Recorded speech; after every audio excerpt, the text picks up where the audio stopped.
Mujye baleko jonna gye mutussaako engalo abalungi abaagalwa gye musinziira okubeera nga mumpuliriza. Mbasasirako mmwe abayita mu bizibu eby'enjawulo, mbasanyukirako mmwe abatuuse ku buwanguzi. Mmwe abakuliza amazaalibwa olunaku olwaleero mbaagaliza amazaalibwa amalungi ag'essanyu, so nga ate mmwe abafiiriddwako abantu bammwe nsaba emyoyo gy'abagenzi Katonda giwumuza emirembe agiramuze kisagumye emitima abaka ab'enganda ssaakaate n'ab'emikwano. Mumbejja Aisha Nassolo ge gange mutereevu mbantuuse okubeera nga ate nkutuusaako ebigenda mu maaso mu ggwanga lyattu Uganda. Kyenkusaba kiri kimu subscribe nga teekako akadde tojja kubeera ng'ate wejjusa. Jjukira nti n'amawulire gonna okuva mu banku bakyeyo butereevu ngendera ddala mu maaso n'okubeera ng'ate nga kuleetera. Yes.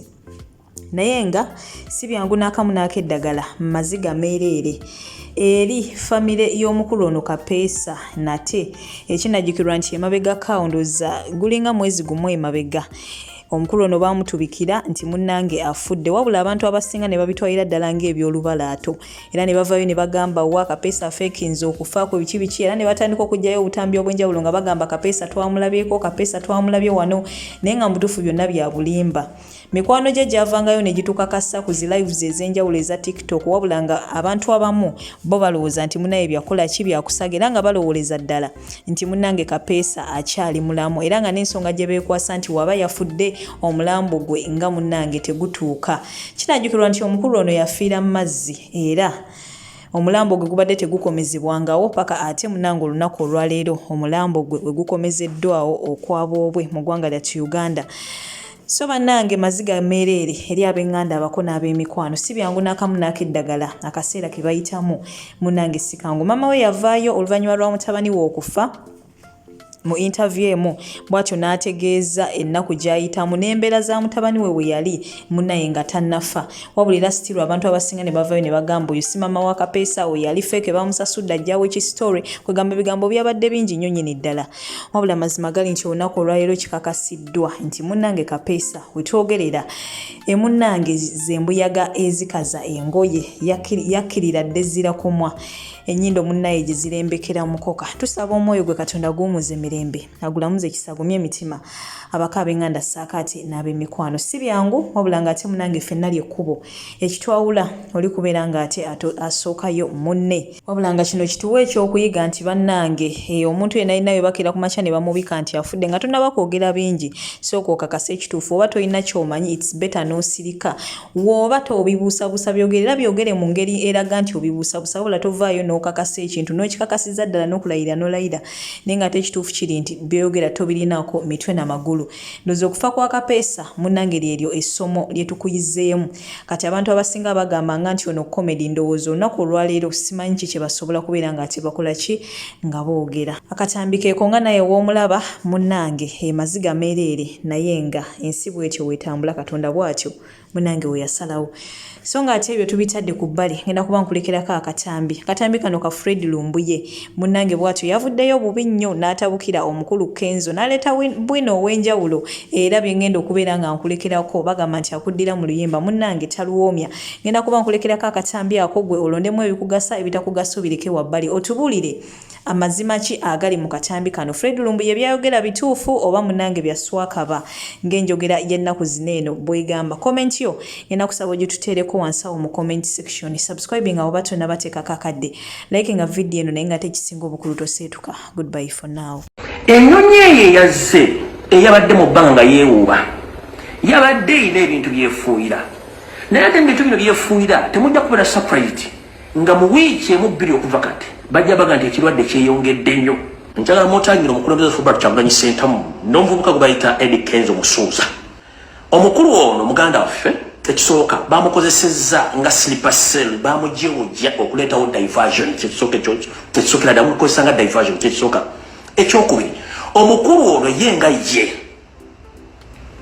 bw'okola analysis bulungi ku ye yeetaaga Windows update. Bwe ngamba Windows update kiba kitegeeza nti merongoto bulangata ye yeetaaga mu fixing. Aina lose capacity, aina lose woes weziri wataga okuzibikira mu ndowooza n'entegera ng'omuntu. Ekyo omala okitegeera n'omanya nti ebintu emayinza okuba bikulira ku pressure oba ku gun point, naye tukuzzaako ku obuntu nti omuntu olina okeerekeramu okamwa k'omuntu si kante nti weekabidde gyo weegenda okukabira okyusaamu. okusinziira ku nsi bwe yengedde omuntu ono yandibadde yeetegereza nnyo ensonga zino wammanga nti bannayuganda ekituufu bawambibwa kiki ekigenda maaso mu ggwanga naye ate bw'agaana okutegeera ebintu bino kiba kitegeeza nti ye musooke mwanalizinga ziri pointi ze mbagambye nti ye ng'omuntu ayinza okuba nga naye alina ekizibu kye ng'omuntu kye mbagambye nti yeetaaga windows update ate teweerabya naye alimu kakao mentality. The moment omuntu abeera mu kakao mentality tobuuza njogere n'ategere bw'agenda kwogera kyenjagala kati wano wensimbulidde mu kigula lugikyaliro. Ekisookera ddala njala bategeeza nti ebintu bino wammanga babikoze okukavalinga kye tuyita human rights abuse. Museveni kuba mwambulidde saati ne musajja we Kiriwa Kiwanuka bwe yabadde agenze mu conference eya UN okulimba abantu ne bakozesa ekintu kino nga diversion okubuzaabuza abantu. Ekyokubiri, President wa Robert Kyagulanyi Center bwe yagenze okulaga documentary ye eyabadde ku mutindo gw'ensi yonna mu muzimu theatre esinga obunene ng'abadde ekubyeko obugule.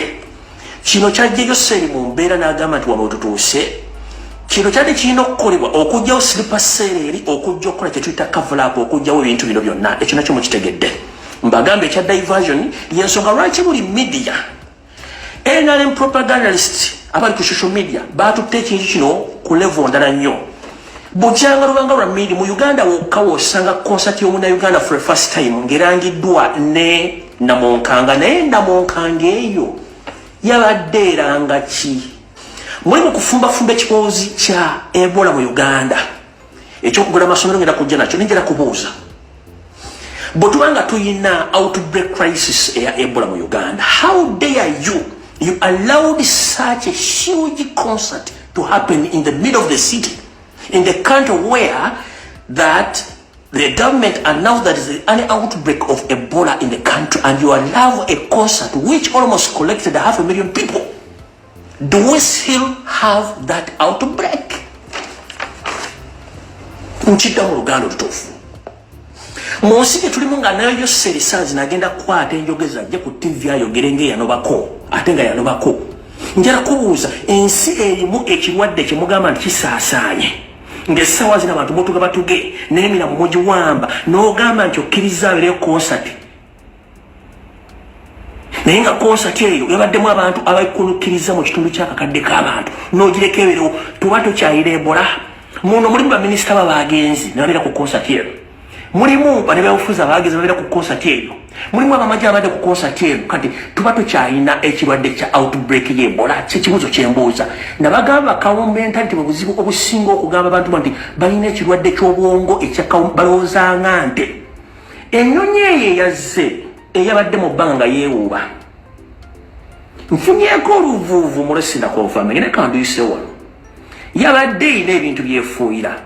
Naye ate ebintu bino byefuuyira temujja kubeera surprised nga mu wiiki emu bbiri okuva kati bajja baga nti ekirwadde kyeyongedde nnyo.